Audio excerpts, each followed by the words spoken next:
Okay, so let's go ahead and put on our thinking caps a little bit more, and let's cover the second largest system in our RV, and that is actually propane. Now, what I'm just going to cover here, I'm not going to get into the boring details of propane. I want to talk about the self-inflicted wounds because we don't understand how propane works. Okay, and so a lot of this stuff is just simply because we don't know how it actually works itself, some of the devices inside that we create the problems. Okay, so let's go ahead and jump in there. The first thing that we need to understand is that propane is odorless and colorless, and some say tasteless. I don't know. So we have to add a particular chemical to it. Now, just to tell you a little bit about me, I'm not good with names. Numbers, facts, I'm great. Names, not so much. I'm really good with nicknames, okay? So what we add to propane to make it really smell terribly is what we call ethyl mercaptan. It's not as fun, right? Who's going to remember that? How many of you watched I Love Lucy? And what is Lucy's best friend's name? Ethel Mertz. Okay, so the next time something happens and you smell propane, you're not smelling propane, you're smelling Ethel Mertz. Okay? So just to be more correct, so when you're out there, at the campfires, as we all are, I'm going to give you some Cliff Clavin information. Right? This is a little known fact, right? So you can just correct them in a good way. Hey, you know what? You're not smelling propane.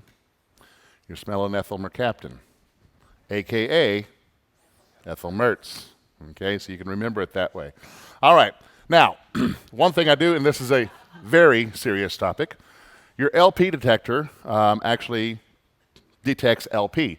If we look at the family of LP, there's actually different family members. And I think we all have that one family member in our own family that we're not too proud of. Well, it's the same thing with propane. Propane comes from a family. It is the LP family. And in the LP family, we have propane, we have butane, and we have methane. And I think some of the gentlemen, they're getting kind of scared because they see where this is going and they're about to be told on. You see, your propane detector is not a propane detector, it is an LP detector. Do I need to go further? Your LP detector goes off when it senses LP, which could be propane, could be butane, could be methane, otherwise known as fartane. Okay. Now, since both of you are here, normally whenever we have students, there's always a student spouse maybe off somewhere else. I give you a way out. It's the dog. Oh, we changed the diet on the dog, and that's what happened. The detector went off because of the dog. How many of you, the LP detector has gone off and you're trying to smell propane? I'm sorry, you're trying to smell ethyl. You don't smell ethyl. Why is the propane detector going off? It was that cheesecake. That's all I'm saying. So just understand that it's in the LP family, and it can go off for a couple reasons. And actually, we're going to get to the LP detector here in just a little bit, because I know some of you can sort Facebook engineers. You're like, why is my LP detector going off? And you get a slew of different wrong answers. All right, so in the propane family, it's actually, or the LP family, propane is one of three: propane, butane, and then, of course, methane. Now, I'd be remiss if I don't talk about butane. Do you know that your rig probably has quite a bit of butane in it? Any aerosol butane is the propellant, right? In most cases, butane is the propellant. So if you're spraying, hairspray in your hair, or maybe spraying PAM in your non-stick cookware, because why would you do that? Those aerosol cans, most of those actually are the propellant is butane. Of course, you may be off in the bathroom doing whichever with your cans or whatnot, and you may actually have that LP detector go off. Okay, so now you just fight between one another. It wasn't me, it was your can. And she says it wasn't my can, it was your can. All right, now let's talk about traveling with propane, okay? This is kind of an unpopular topic. I'm one of the only ones out there that, really state, how to actually do this, simply because we don't want to offend people. This is that propane, we purchase it as a liquid, but we consume it as a vapor. Propane in its natural state wants to be a vapor. We compress it down, okay? So when we're talking about traveling, if we have propane containers, okay, and I'm not talking about ASME tanks, I'm just talking about our portable DOT cylinders. We need to travel with those, store those in the upright position. We should not lay those down. Just the way the mechanics are, whenever that cold propane goes across, if I have my tank and it's sitting sideways, I actually take away the possibility in some cases for it to actually expand out should there be too much pressure. Always keep them in the upright position. Matter of fact, the DOT tells us that it should be in the upright position. Now, how many of you have extra tanks and you just throw it in the back of your truck or Ram? Okay, so if you do that, please understand, right? You learn something, okay, that you have a Ram and not a truck, or green containers, right? The little green containers that turn white halfway through your cooking. Right. Now those don't have the valves in there. Because there's such a small amount. Yes, you can travel with those sideways. It's not a problem. It's just our DOT cylinders. Okay. As a matter of fact, the reason why we call them the DOT cylinders is because the Department of Transportation is the one who regulates the transportation of those cylinders, and it's their rules that we actually abide by, or not. But it actually comes from them. So just understand that, I know a lot of us, if it's in the RV, that's fine. It's those extra ones that we carry, okay? As a matter of fact, that they tell us that we should have some type of strap device that can actually handle 8 times the full weight of that container, right? So if my DOT cylinder is a 20-pound cylinder, I should have some type of strap device that can handle 8 times that weight. So let me ask you, is your bungee cord strong enough to hold? Okay, it's not strong enough to hold that. All right, so I'm just the messenger. Don't shoot me. I'm not saying that you should get a ticket for it. I'm just telling you what the transportation regulations are with this. Okay, so if we're going to be safe, just understand that when we transport those, they should be in an upright position and should be ratcheted down with some type of strap. Okay. You guys are quiet now. You're just ready to eat. No? Okay. All right. I'm feeling lonely, so I'm not sure. Okay. It's good information, right? All right. Now, when I said that we actually purchase it as a liquid and we consume it as a vapor, I'm actually certified in propane, and I know you guys are guilty of this. How many of you have done this? Whenever you went and filled up your tank, you asked the individual, how long will that tank last? Have you done it? As though they would know. Well, it just depends. Okay. Well, did you know that we can actually know that answer? The first thing that we understand that propane actually expands 270 times from its liquefied state. Okay? It expands from its liquefied state 270 times. How do we rate propane? By BTUs, British thermal units, and we'll cover that here in just a second. We know that propane in its natural state is very cold. As a matter of fact, it boils at negative 44 degrees. Boils at negative 44 degrees, okay? Now, here's what we need to understand about propane. This is just real quick. I want to do this. I don't want to take up too much time, but it is class participation. Think back to when you were a child. I'll wait. I'm looking out here. It's going to be a second. All right. You're a young child. Your mom made you your favorite soup, okay? And that soup, that bowl of soup is piping hot. I want you to do me a favor. Go ahead and put that bowl of soup in front of your face as though you're going to eat it, but it's so hot, okay? What do you do to cool it off? Okay, this is class participation. I didn't say answer it. Let's do it. So go ahead and let's blow on that soup. Okay, so you've done that. All right. Now, still the same age, whatnot, you ate your soup, you went up to your room, it's a rainy day. And you're right at that age where you discovered other people. I would say opposite sex, but I will say other people. You now secretly want to write your initials, heart their initials. So you go over to the windowsill, and we've all done it, right? So how do you write your initials on the windowsill? Okay, that's great. Let's go ahead and put up our window pane. This is class participation. I see everyone doing this. All right. Now, go ahead and let's create that little fog that we have there. Go ahead. All right. My tongue's stuck. Now, some of you just realized that you woke up so early that you forgot to brush your teeth. And I think your neighbors have kind of figured that out as well, right? Okay. So in one instance, I had you cool the soup down. In the other instance, I had you heat up the window pane. Yes? All right. Now, some of you will say, well, that's easy because the soup is hot. All right, let's do this real quick. Take your hand, put it out in front of you, and I want you to blow on your hand as though you're cooling off the soup. Is the air going across your hand, is it cooler than the ambient temperature in the room? Yes? Okay. Now bring that in. Now I want you to blow on it as though you were fogging up your window. Is the air now warmer than it was? So here's the question that we all must ask. How is it from the same pair of lungs can I create cool air and hot air? Look, she was ready with the answer. She's done the home study course.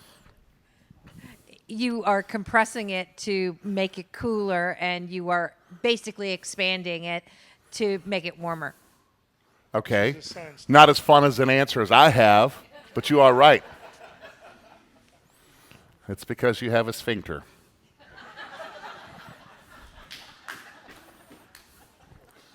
Now, I don't know why you're laughing. This is pure good information.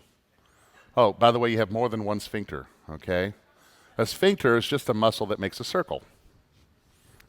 So you remember back in your key, like, close your sphincter. You were actually right. All right. So yes, what's going on is you are compressing that air, okay?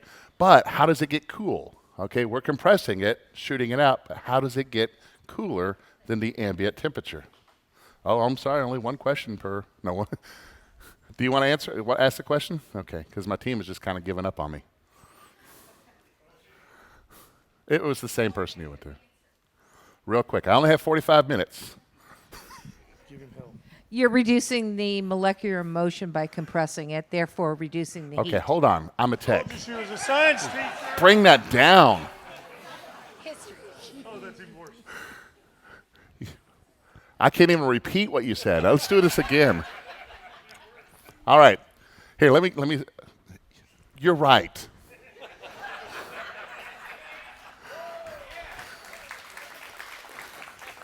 Second law of thermodynamics, heat runs to cold. Heat runs to cold. Now, why am I bringing this up? Propane is cold. Propane is cold. We don't have any type of motor, we don't have any type of compressor inside our tanks in order to get that propane into our appliances. Do you know how it works? The outside ambient temperature is warmer than the propane on the inside. Propane boils at minus 44 degrees. When it boils, it expands 270 times its state. And if it expands, it creates pressure. And then that's the pressure that we actually get. Now, isn't it ironic that we use propane for heat? These tanks, in order to have the heat exchange, we stick those outside when it's cold. Have you noticed that your propane does not last near as long when you actually need it? When it's super cold outside, have you noticed that you run through propane so much faster than you do whenever it's not as cold outside? Okay, maybe not, because that just fell, but that is true. That's what happens. Thank you, Todd. You're really good with this. Okay. Never knew that. It's ironic that happens. So what happens, outside ambient temperature hits that tank, right?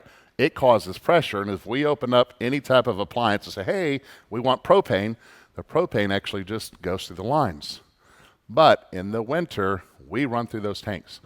Last year, we had the worst event in all of Texas. We had snowvid here. And some of you participated in it, right? So in order for me to keep everything running well in my rig, I have to pretend like I'm living in it. So I go inside, I set the furnace to 60 degrees. And I keep my furnace on because I don't want my pipes freezing or anything else. We did our Texas winterization, just open up, let the water drip out, close it back up, keep our furnace on, right? And it worked fine. I have two 30-gallon tanks. I was changing out a 30-gallon tank every single day just to keep that going at 60 degrees, right? And that's simply because it's so cold outside, we get less BTUs from our propane. So I asked you, are you guys guilty of asking, and raise your hands, are you guys guilty of asking, how long will this tank last me?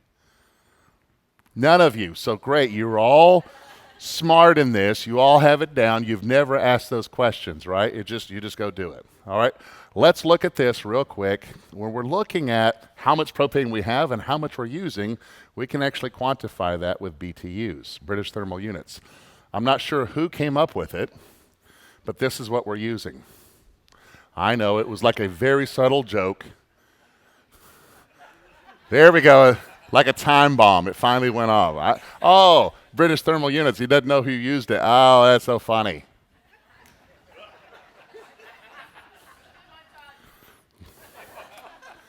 I'm here for you. All right. So a British thermal unit is just the raising or lowering the temperature of 1 pound of water 1 degree. We just use water as the base, okay? So with that being said, that we know that a 20-gallon tank or 20-pound tank, this is on the test, guys, so you memorize these numbers. 20-pound tank, 4.8 gallons, gives us roughly 439,210 BTUs. Easy to remember, right? You got it. 30 pounds gives us roughly 658,000 BTUs, and of course, 40 pounds gives us, what, 841,000 BTUs. Oh, wait a minute. This is at 70 degrees.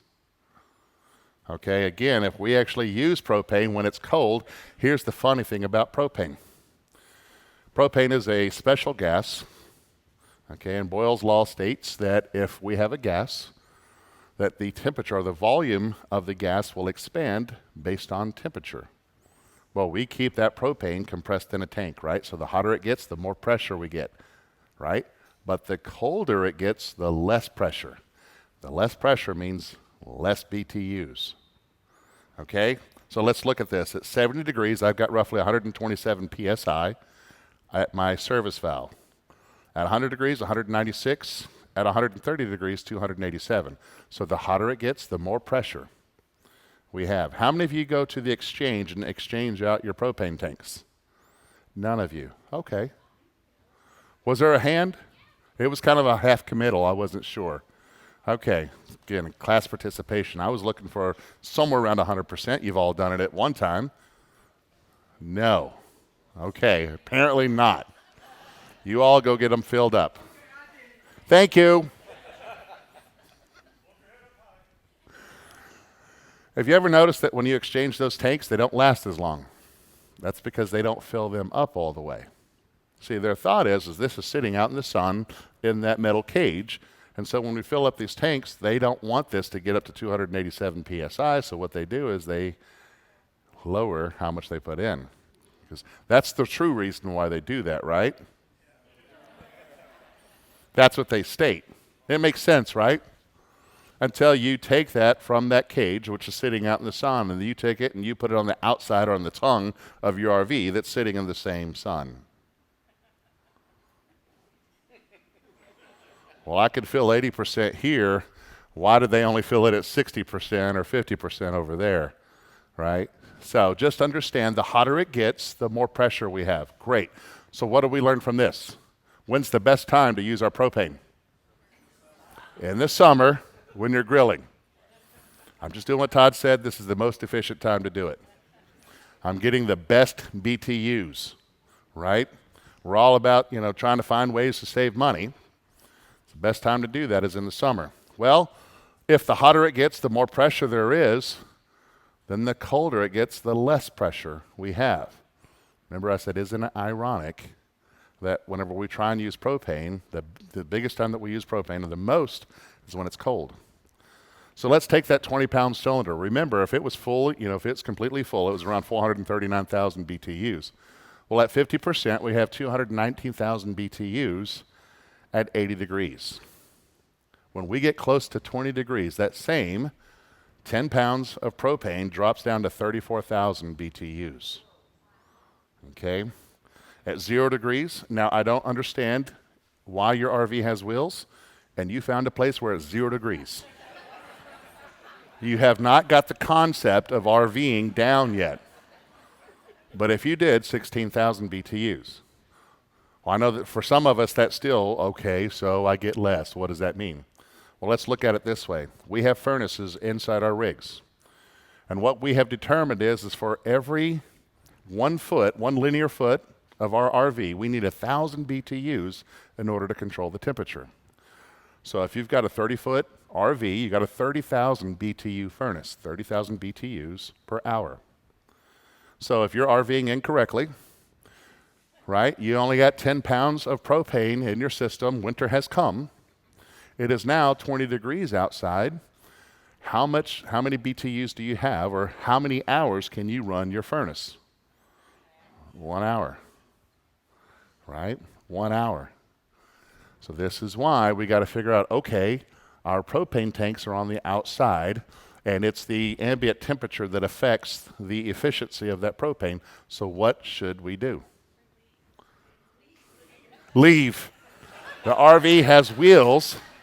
You should leave.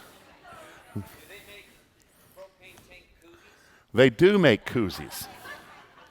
They do. So for $100, you can buy a 12 volt or 120 volt propane heated blanket. It is made of rubber. Okay, why do you think it's made of rubber? Well, let's think about this. If I have ambient heat outside and it's going into that steel tank, what temperature is that propane boiling at? Minus 44 degrees. So anything touching the outside of that tank when it's boiling freezes, right? And we know that there's moisture in the air. So what happens in the winter when we're using propane? What happens to the outside of our propane tank? It frosts up. Those of you that use the green tubes, whenever you're cooking with your grill, you get about halfway through your bacon's about ready to flip over, and you look over at your green propane tank, and it's now white with frost. Now, on that, you all know what you do, right? You go over there and you wipe it off. You're trying to get that frost off, right? Because you want more heat to hit that tank in order to get more. So what they do is they make those koozies out of rubber because of the frost. Does it make sense for us to put, electricity up against a tank that could get wet? All right, but I hate spending $100 on something that I can go to Walmart for $19 and buy the same thing, right? So they make heated blankets that you can use. Now they make them as little shaws. Is that what it is, or throw? What is it where it goes over your shoulders? Shaw. Okay. They make them for your shoulders, which is conveniently enough the perfect size for these propane tanks. Problem is that's fabric, and fabric can absorb water. So we have to find some way to waterproof that shawl. So what are some ways that we can waterproof a shawl? Yeah, if you're in deliverance, sure. No, yeah, trash bag is perfect. Perfect, okay? A large... What store are you shopping at where you get a rubber band? Right. How about if we just got some Reflectix or something and wrap that around the tank and then put our heated blanket around there? Now, that bungee cord that you were using for your transportation of your propane tank, you can actually put it around your heated blanket. If you can keep that anywhere around 70 degrees, guess what? It could be 20 degrees where you're at, but you're keeping your tank warm, which means you're getting the full efficiency BTUs of your tank. Okay, it's an excellent idea. Now, That was great.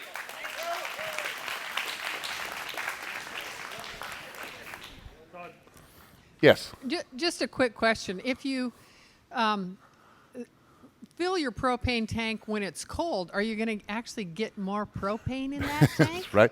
Well, it's already compressed. It's already liquid, right? And so we can't compress liquid any further than its state. So although it would seem so, it would be such a small amount, right? Didn't we used to do that? We used to get our gas in the morning because we thought the same thing. We'd get more out of it at that point. Yeah. No, that's a good thought, right? But what the better thing to do is to try and keep that tank warm. If we can keep that tank warm, then we can get the full value of what we have. Because the worst time, especially as someone who, would fill tanks, do you think you guys come in the middle of the day to have your tank filled? No. When does your tank run out?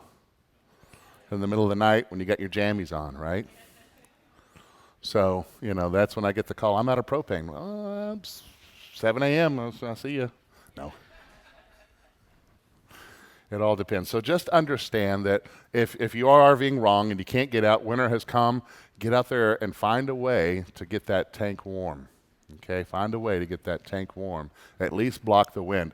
And this is where the Reflectix really will help out, because it will not only block the wind, it does provide a little bit of insulation. If you can put some heat around it, ooh, all the more better. I know she's on her phone, but I see you.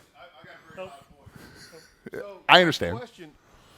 So my question is, it does not have temperature.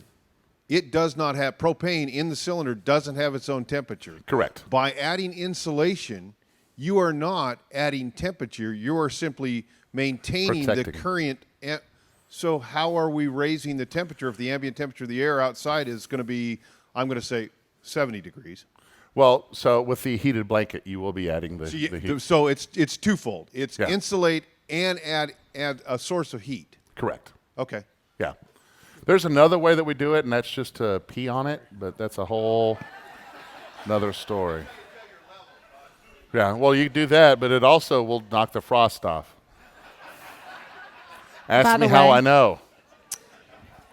Being the amazing assistant that I am, I just wanted to let you know I was checking my phone to let you know you have about 15 minutes before you need to wrap it up.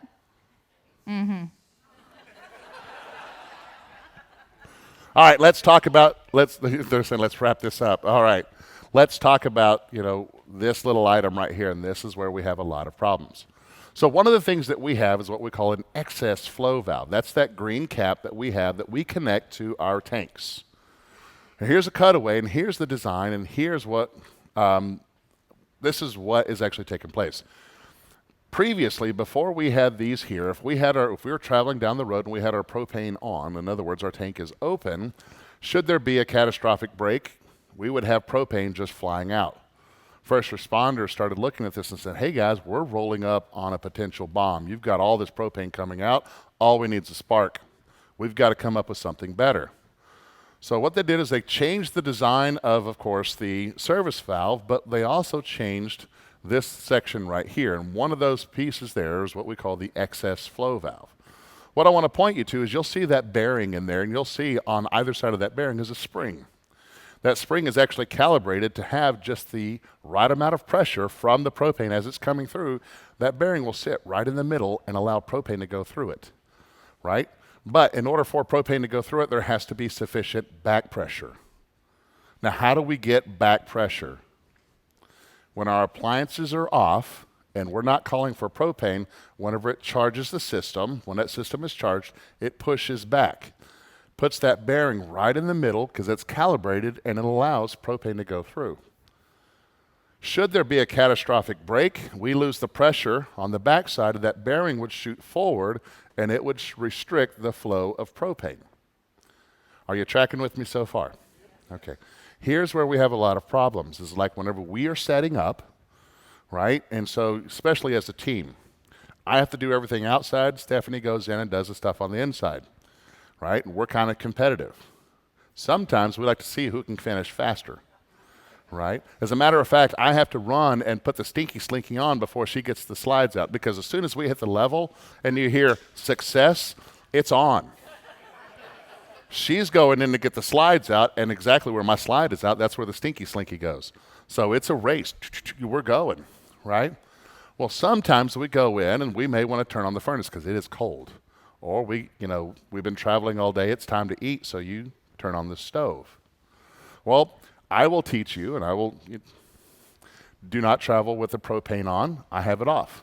So at the same time that she's over there on the stove, she's calling for heat, I then go over subsequently and I open up my propane tank, right? Because this is a mechanical device. What happens is the propane pushes forward on that spring at roughly what PSI when it's 100 degrees outside? Did y'all remember about 197 psi? Pushes that spring forward because there's no back pressure, because she's calling for heat, right? She's got the stove open, okay? If she's calling for that, boom, that bearing pushes forward and not much happens. Matter of fact, I got a call one Friday night from Phil, at 10 o'clock on a Friday night. He says, hey, Todd, I'm up north. It's 40 degrees, and my propane doesn't work. I've already been out at the campfire. I had a couple adult beverages. So my reply was, well, it sucks to be you.